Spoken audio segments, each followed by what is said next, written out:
The universe has a twisted sense of humor, the kind that finds it hilarious to pull the rug out from under you when you're at your most vulnerable. For me, that moment came on a Tuesday morning at 8:17 a.m. I was in my shower, fully lathered in a soap that promised an invigorating alpine scent, belting out the chorus to Bon Jovi's "Livin' on a Prayer" with a passion that would make John himself proud. I was whoa, we're halfway there, when the water, my glorious, scalding hot partner in this rock opera, sputtered. It wasn't a gradual decline. It was a violent, hacking cough. The powerful stream faltered, choked, and then died with a final, pathetic dribble, leaving me soapy, stranded, and suddenly very, very cold. A profound and immediate silence fell over the bathroom, broken only by the drip, drip, drip of the last few drops of water meeting their doom on the shower floor. My first thought wasn't rational. It wasn't, "Oh dear, the city must be working on a water main." It wasn't, "Shoot, did I forget to pay the bill?" No, my first thought was a single word, a name that I've come to associate with all things petty, tyrannical, and beige. Carol. Carol Peterson, the duly elected president, treasurer, and grand inquisitor of the Oakwood Estates Homeowners Association. She was a woman who moved through our quiet suburban world with the grim determination of a tax auditor armed with a 3-ring binder of covenants and a soul seemingly powered by the infringements of others. Her reign was one of meticulously documented violations, of passive-aggressive notes left on doorsteps, and of an almost supernatural ability to spot a blade of grass that was a 1/4 inch taller than its brethren. Our relationship, once a polite exchange of nods across our respective driveways, had curdled over the past month into a cold war of epic, albeit deeply stupid, proportions. The subject of this conflict? The precise hue of my front lawn. You read that correctly. My lawn, a lush, healthy carpet of green, was, in Carol's expert opinion, the wrong green. The first salvo had arrived 3 weeks prior, printed on a piece of cream-colored cardstock, so thick it could have stopped a small-caliber bullet. Violation notice. Bylaw 23, Section C, Commitment to Aesthetic Harmony. Nature of infraction. Lawn and turf coloration have been found to be non-compliant with the Oakwood Estates approved verdant palette.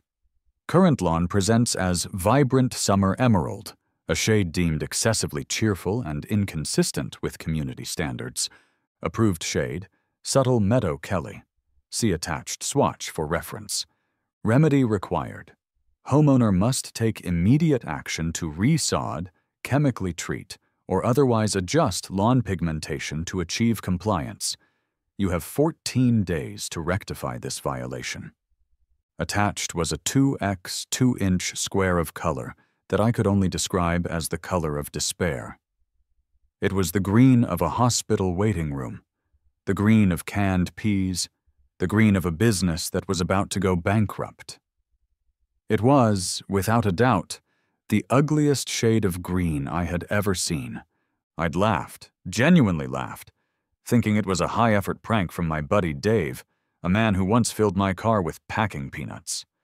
But the second notice dispelled any notion of humor. It arrived a week later with a saccharine-sweet sticky note. "Frank, a simple trip to the garden center could resolve this for all of us.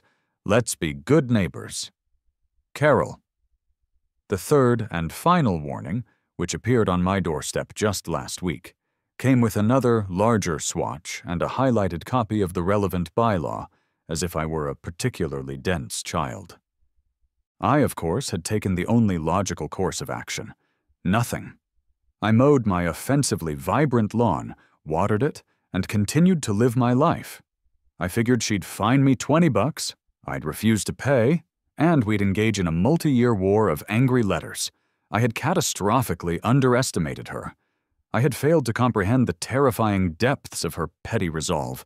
Now, shivering in my silent shower, shampoo stinging my eyes, and soap congealing on my skin, I knew what had happened. She hadn't just fined me. She had escalated things to a whole new level. Wrapping a towel around my waist that suddenly felt woefully inadequate, I stormed out my front door, leaving soapy footprints on the hardwood floor. And there she was. It was almost poetic.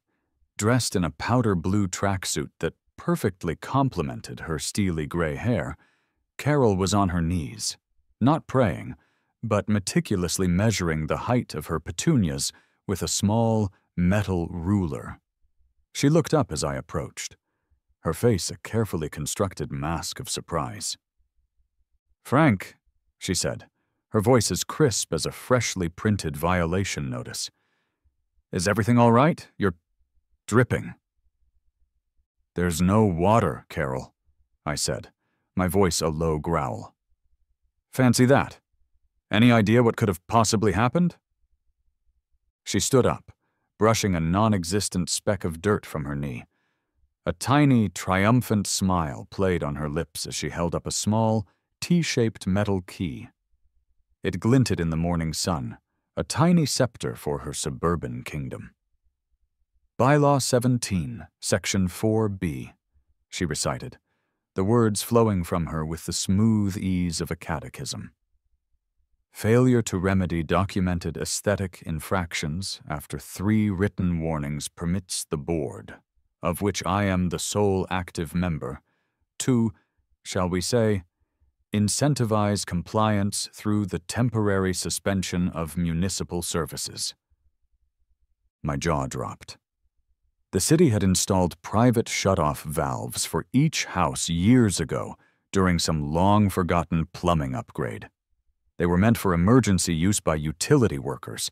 I never imagined the HOA had a key, or that its president had the sheer unmitigated gall to use it. "You shut off my water," I stated, the absurdity of the situation washing over me. "Because you don't like the color of my grass." "The board takes aesthetic harmony very seriously, Frank," she said, her tone infuriatingly placid. She turned back to her flowers, her inspection of my dripping, towel-clad form apparently concluded. "The water will be restored promptly, within 24 hours, after the lawn is brought into full compliance. Have a productive day." I stood there on my defiantly emerald lawn, a statue of soapy, impotent rage. My mind was a whirlwind of frantic, useless plans. I could call the water company, but I'd likely age a decade navigating their automated phone system. I could try to reason with her, but I'd have better luck negotiating world peace with a squirrel. I was trapped, waterless, and desperately in need of a cup of coffee. I needed to shower. I needed to reclaim my dignity. I needed revenge. Defeated, I retreated into the house. As I walked through my garage, fuming, my eyes scanned the shelves packed with the accumulated treasures and junk of a lifetime. And then they landed on it. A dusty, gray, heavy-duty toolbox sitting on a high shelf behind a stack of old tires. A box I hadn't opened in years. A box full of possibilities. A slow, dangerous, and deeply satisfying grin spread across my face. Carol wanted to play with valves? Fine, we'd play with valves. But I was about to bring a much, much bigger valve to the game. My garage is my sanctuary, a place of organized chaos where I know the location of every nut, bolt, and forgotten project. It's where I spent my post-military years tinkering, fixing things that were broken, and generally avoiding the kind of bureaucratic nonsense I was now facing. The toolbox I sought was a relic from a municipal surplus auction I'd attended a decade ago. I'd gone to buy a specific socket set for a motorcycle I was restoring. This entire kit was thrown in as part of the lot for an extra $50. I remembered thinking the contents were bizarrely specific and useless for a civilian. Oh, the sweet, sweet irony. I hauled the heavy steel case down and blew a thick layer of dust off the top. The latches clicked open with a satisfying thunk, revealing an interior of custom-cut foam. Nestled within were the lost artifacts of the Public Works Department. There were long, strange curb keys for underground valves, a collection of massive brass fittings that looked like they belonged on a 19th century steam engine, and an array of specialized wrenches. And there, sitting in the center, like Excalibur in its stone, was the Holy Grail. A heavy, solid steel, 5-sided pentagonal socket wrench. The key to the kingdom. A tool with one glorious purpose: to command a fire hydrant. I am not an anarchist. I am a pragmatist. I spent 20 years as a helicopter mechanic in the Army. My job was to make complex machinery function under impossible circumstances, often with nothing more than duct tape, baling wire, and a healthy dose of spite. I respect well-designed systems, but I also have a finely tuned allergy to their abuse by petty tyrants. Carol and her HOA binder were a broken system, and I was about to apply a percussive, high-pressure fix. I selected the big wrench. I grabbed a monstrous brass fitting designed to reduce a 4.5-inch steamer port down to a standard 3/4-inch garden hose thread, and for good measure, I grabbed a thick roll of Teflon tape. Carol's smug victory had a shelf life of approximately 5 minutes, and time was up. The fire hydrant stood on the corner of my property, a squat, red sentinel of civic order that I'd never given a second glance. Today, it looked like an oasis. It was a Mueller Centurion 250, a classic, reliable workhorse. I approached it not as a vandal, but as a fellow mechanic about to have a conversation with a piece of machinery. First, I used the spanner end of the wrench to loosen one of the smaller 2.5-inch side caps. A little bit of rusty, stagnant water dribbled out, a good sign. It meant the main valve was seated properly, and I wasn't about to be shot blasted into next week. I unscrewed the cap completely, revealing the gleaming brass threads within. I then wrapped the threads of my reducer fitting with a truly comical amount of Teflon tape. This was not a situation that called for subtlety.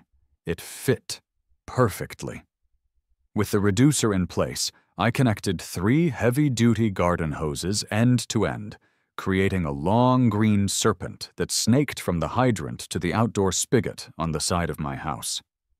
This was the point of no return. I placed the pentagonal socket onto the operating nut on the very top of the hydrant. It seated with a solid metallic clunk. I took a deep breath. The alpine scent of my soap now mixed with the smell of cut grass and impending mayhem. What's the worst that could happen? A geyser? A hefty fine? A visit from some very confused authorities? All seemed like a reasonable price to pay for a hot shower and a small taste of justice. I leaned my weight into the wrench and turned it counterclockwise. For a terrifying second, nothing happened. Then, a deep, subterranean groan echoed up from the pipes below, a sound of immense power being reluctantly awakened. It was followed by a powerful, deafening hiss. The 3 garden hoses, which had been lying limp and pathetic on my lawn, instantly snapped to attention. They swelled and stiffened, transformed into rigid, pulsing pythons under the immense pressure. I had water, glorious, untamed, and probably illegal water. Heart pounding with a giddy mix of fear and exhilaration, I sprinted back into the house. I twisted the handle of the kitchen sink. The result was instantaneous. The water didn't just flow, it exploded out of the faucet. It hit the back of the stainless steel basin with the force of a pressure washer, sending a fine mist across the entire kitchen. I now understood the difference between residential water pressure and what firefighters use to knock down walls. A wicked, uncontrollable grin spread across my face. I marched to the guest bathroom and flushed the toilet. The refill cycle was an event. The little valve inside the tank, designed for a gentle 50 psi, was now locked in a life-or-death battle with 150 psi of raw municipal fury. The sound was somewhere between a jet engine and a waterfall, a roaring crescendo that made the pipes in the walls vibrate. I briefly considered the structural integrity of my porcelain fixtures, then decided it was a problem for future Frank. Present Frank was having too much fun. But the pièce de résistance, the grand finale, was the sprinkler system. I went to the garage, took a firm grip on the master valve from my irrigation system, and cranked it open. The effect was biblical. My 6 pop-up sprinkler heads, engineered for a gentle, arcing spray to nourish my excessively cheerful lawn, transformed into water cannons. 6 powerful, unwavering streams of water shot 50 feet into the air, creating a magnificent, overlapping series of arches over my entire front yard. The morning sun caught the atomized spray, conjuring a brilliant, shimmering rainbow. It was beautiful, it was majestic, and most importantly, the prevailing wind was blowing gently, but firmly to the east, right onto Carol's house. The powerful streams hammered the beige siding of her obsessively pristine home. The water cascaded down her windows, drenched her legally vibrant rose bushes, and began to form a small lake in her perfectly manicured flower beds. It was a targeted, high-pressure monsoon, a baptism by fire hydrant, aimed directly at the headquarters of the HOA. From my living room window, I saw her curtain twitch violently. A moment later, the entire window was filled with her horrified, disbelieving face. I gave her a jaunty little wave and a winning smile. Her face, a pale canvas of shock, morphed into a mask of pure, unadulterated rage. She disappeared from the window, and I knew, with the certainty of a man who has just declared war, that she was on the phone, likely screaming words like anarchy, vandalism, and federal infrastructure into the ear of a bewildered 911 dispatcher. The cavalry was coming. I figured I had about 10 minutes to finish my shower. Showering with water pressurized for firefighting is a singular experience. It's less a gentle cleansing and more a hydrokinetic assault. The water hits you with enough force to press you against the back wall of the stall. You don't just get clean, you get power washed. Every pore is pressure blasted, every muscle pummeled. It was without a doubt the most painful and most satisfying shower of my life. By the time I was dressed, dried, and carefully coaxing a trickle of water into my coffee maker, I heard them. The distant but rapidly approaching sirens.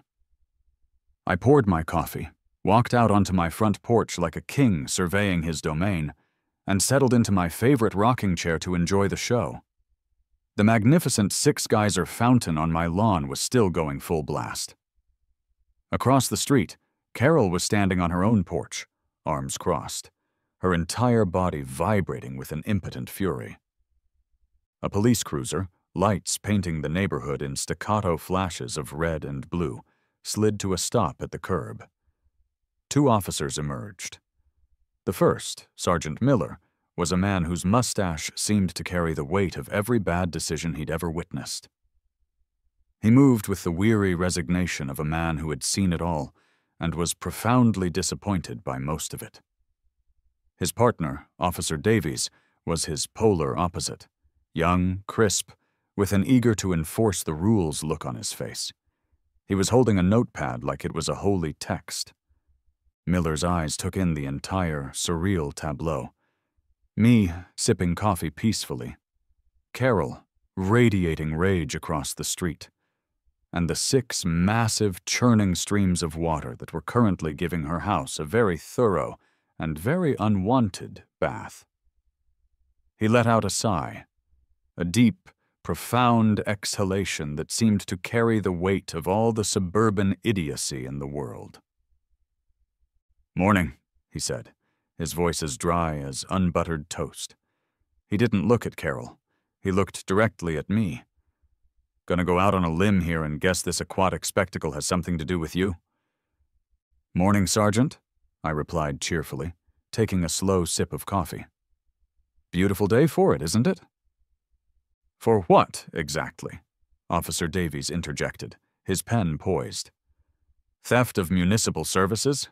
Malicious destruction of property? Creating a public hazard?"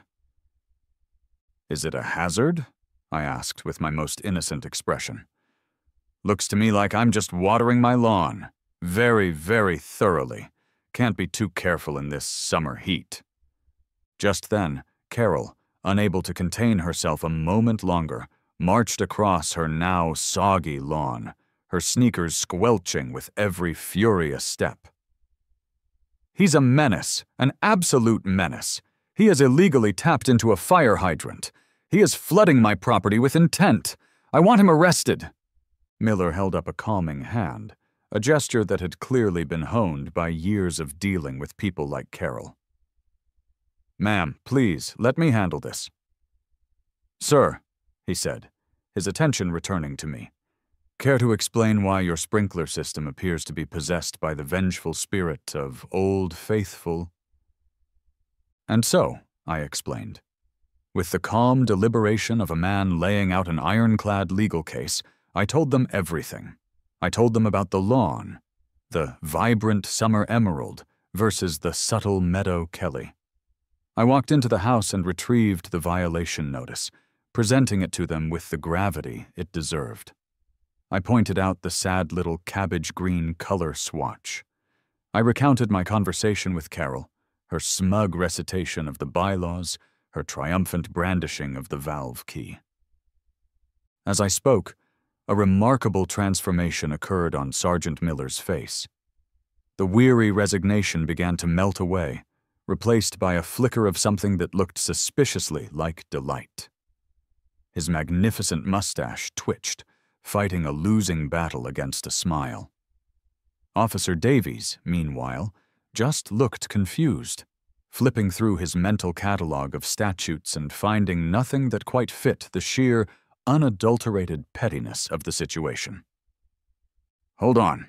Let me get this straight, Miller said, rubbing his temples as if to physically push the absurdity out of his brain.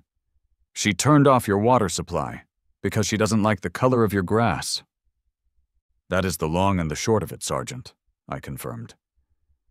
And your response to this, he continued, gesturing to the hydrant, the hoses, and the ongoing deluge, was to commandeer a piece of city firefighting equipment?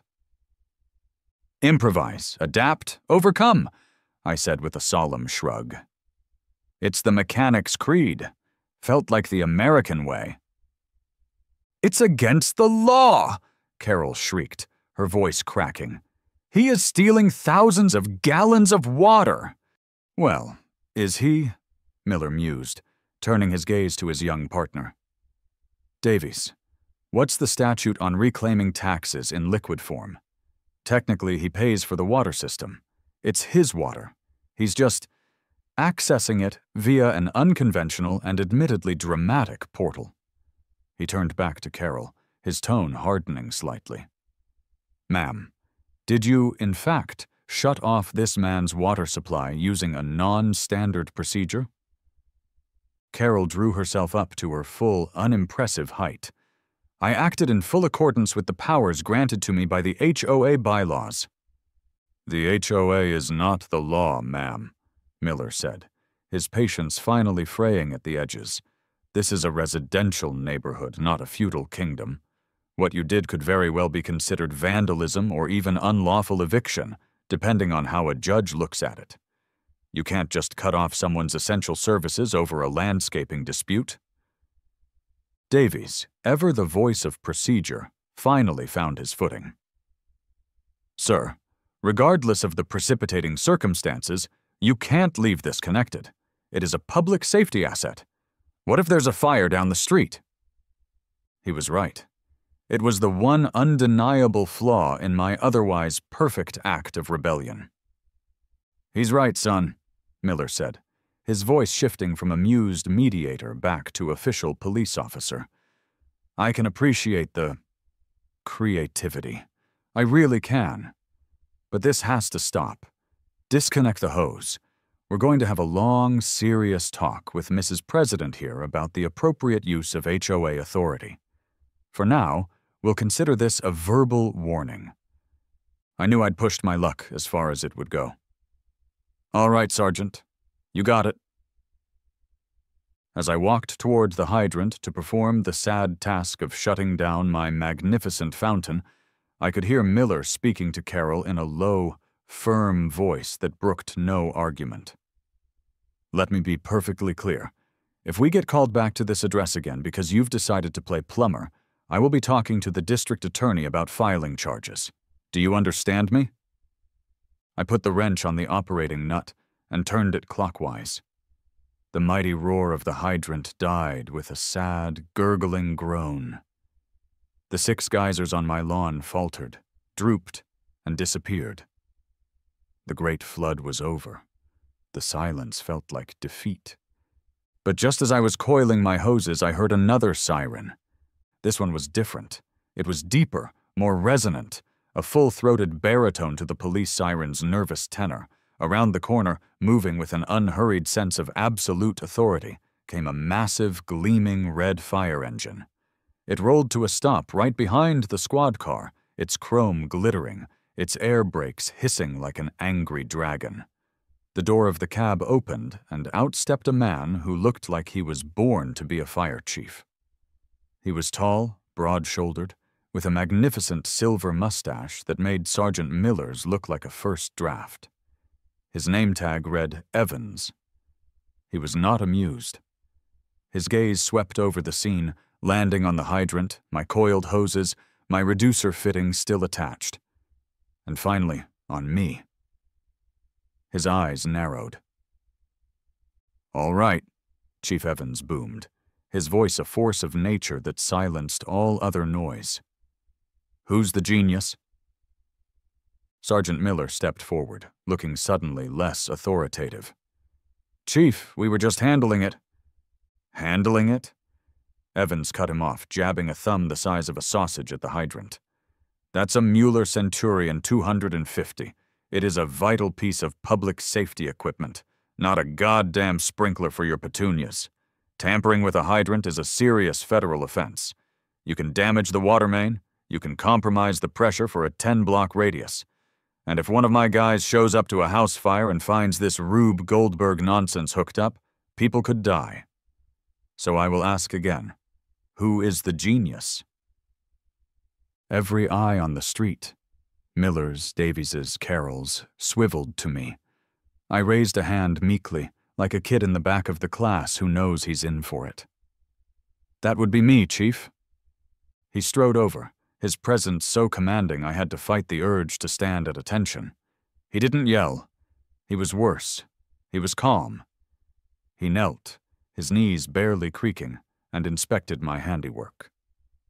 He ran a finger over the brass reducer fitting. He looked up at me, his expression unreadable, beneath the shadow of his mustache. "A 4.5-inch steamer port to a GHT threaded reducer, solid brass. Where in the hell did you get one of these?" "A municipal surplus auction. Years ago," I mumbled, feeling my confidence evaporate under his steely gaze. He stood up, towering over me. "You have any idea what the static pressure is on that main? It's about 150 psi. You're lucky you didn't blow every pipe in your house clean out of the walls and create a brand new swimming pool in your living room." "I was careful," I offered weakly, which sounded incredibly stupid even to my own ears. "Careful doesn't cut it," he said, his voice a low grumble. His crew was already out of the truck, moving with a practiced, no-nonsense efficiency. They descended on the hydrant, their movements swift and precise. In less than a minute, they had my fitting off, had checked the valve, and had replaced and tightened the cap. They treated the hydrant with a reverence I usually reserved for vintage engines. Carol was now standing on her porch with a smirk that could curdle milk. She thought this was her ultimate victory. The cops might have been swayed by my story, but the fire department, the true keepers of the hydrant, were here to smite me. Chief Evans watched his men finish, then turned back to me. His eyes flickered to the violation notice, which I'd left on my porch rail. He walked over, picked it up, and read it. His eyes scanned the text, then settled on the pathetic green swatch. He looked from the swatch to my healthy, vibrant lawn. A long, silent moment passed. "Subtle Meadow Kelly," he read aloud, his voice flat. Then he snorted, a short, sharp burst of sound. "Jesus Christ!" He walked back over and handed the notice back to me. "Don't ever touch my hydrants again," he said. It was an order, not a request. "Ever." He paused, leaning in so only I could hear. "But," he added, his voice dropping to a conspiratorial whisper, "if you're ever looking to sell that Muller wrench, you give me a call." He gave me a wink, a barely perceptible gesture, then turned on his heel and marched back to his engine. The firefighters climbed aboard, and the big truck rumbled away, leaving a stunned silence and the faint smell of diesel in its wake. I was waterless again. Carol's triumphant grin was wider than the Grand Canyon. Miller and Davies gave me a final, exhausted, don't do it again look, and got back in their cruiser. As they pulled away, Miller caught my eye in his rearview mirror and gave a slow, deliberate nod. It wasn't approval, not exactly. It was respect, a salute from one veteran of the bureaucracy wars to another. The street was quiet again. The show was over. It was just me and Carol, standing on our respective lawns in a silent standoff. She had won. The system, in all its multi-layered glory, had put me back in my box. I had no water, a lawn of the wrong color, and was now on the personal watch list of the local fire chief. I went back inside to the crushing silence of a waterless house. I sat at my kitchen table, the adrenaline fading, replaced by a cold, hard sense of defeat. I had lost the battle. Carol, with her binder and her key, had proven that her mastery of petty rules was more powerful than my grand, chaotic gesture. Fighting her on her own terms was a losing game. She was the queen of that particular sandbox. So I had to get out of the sandbox entirely. I sat there for a long time, staring at the useless faucet. An idea began to form. Not a frantic 5-minute plan like the Hydrant gambit, but something bigger, something more expensive, something permanent. An idea that would remove me from her sphere of influence so completely that she'd have no leverage left. My new objective wasn't just to get my water back for a day. It was to achieve total, unassailable water independence. I was going to drill a well. My first call was to a company whose name I found online, a name that radiated rugged competence. Grizzly Drilling. A gruff voice answered on the second ring. "Grizzly, you got water problems?" "Brother," I said into the phone, "you have no idea." An hour later, a muddy Ford F-350 that looked like it had personally wrestled several mountains and won pulled up to my curb. 2 men climbed out. They were brothers, Bill and Dale. Both were built like industrial freezers, with sun-weathered faces, hands like catcher's mitts, and matching expressions of cheerful, world-weary cynicism. I invited them onto the porch and laid out the entire saga, starting with the Kelly Green and ending with the fire chief's begrudging wink. They listened with an intensity I hadn't expected, not just as contractors assessing a job, but as connoisseurs of a fine story. When I got to the part about drenching Carol's house, Dale slapped his knee and let out a booming laugh that rattled the porch swing. "Oh, that's beautiful!" he roared. "This ain't just a job, Bill. This is a matter of principle." Bill, the older and quieter of the two, nodded slowly, a wide grin spreading across his face. He looked at me with newfound respect.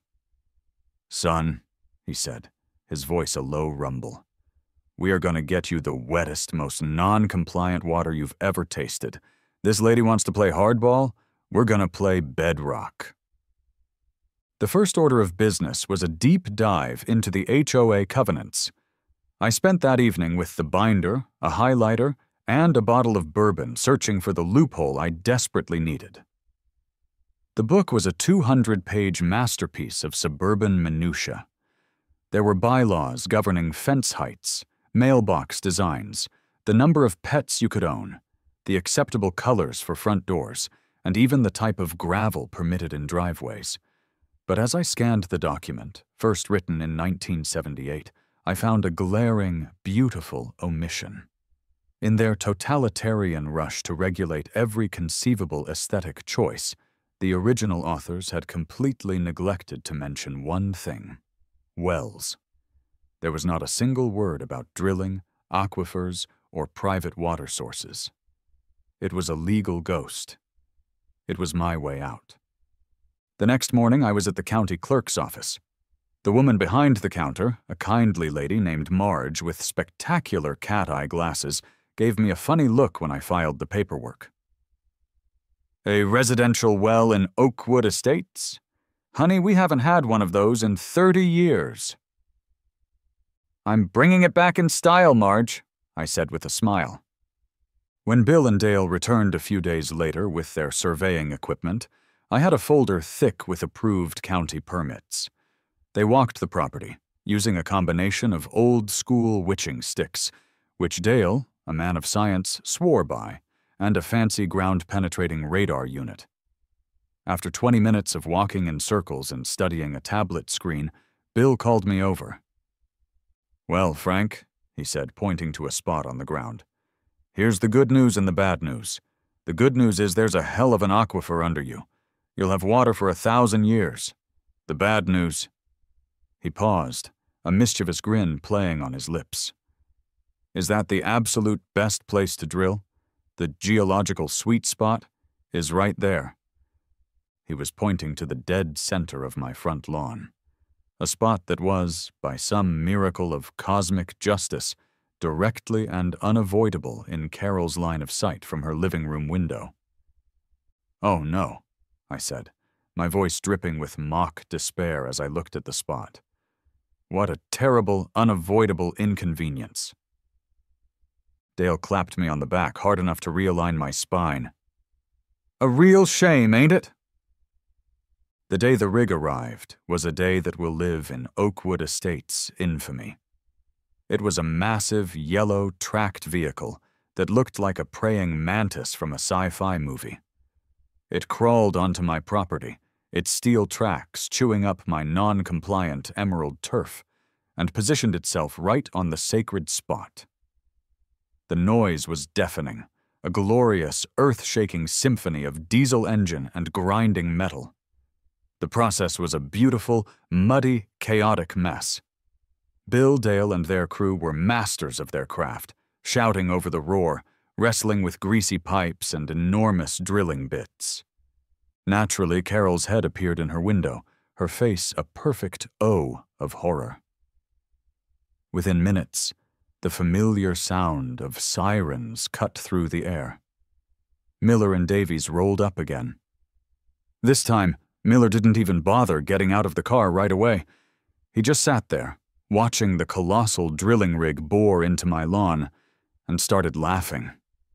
It was a full, deep, cathartic belly laugh. He finally got out, wiping a tear from his eye. "Frank, you are a piece of work," he said, shaking his head in disbelief. Carol came storming over, her face the color of a ripe plum, brandishing her covenant binder like a shield against the chaos. "This is not allowed.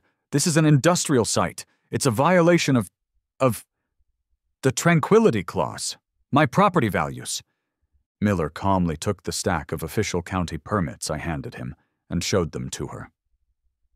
"Ma'am, I've seen the permits. His paperwork is in order. There's nothing I can do. This is a civil matter. Again." He turned to me. "Try to keep the mud off the street," he said, then got back in his car. As he drove off, I could see him still shaking his head and chuckling. It took 3 days. 3 days of glorious, earth-shaking, Carol-infuriating noise and activity. On the third afternoon, they hit it. With a great roar, a geyser of pure, clean, ice-cold water and mud shot 20 feet into the air. It was a gusher. Bill and Dale whooped and hollered like wildcatters striking oil. I just stood there, covered in a fine spray of my own private aquifer, watching my salvation spray into the sky.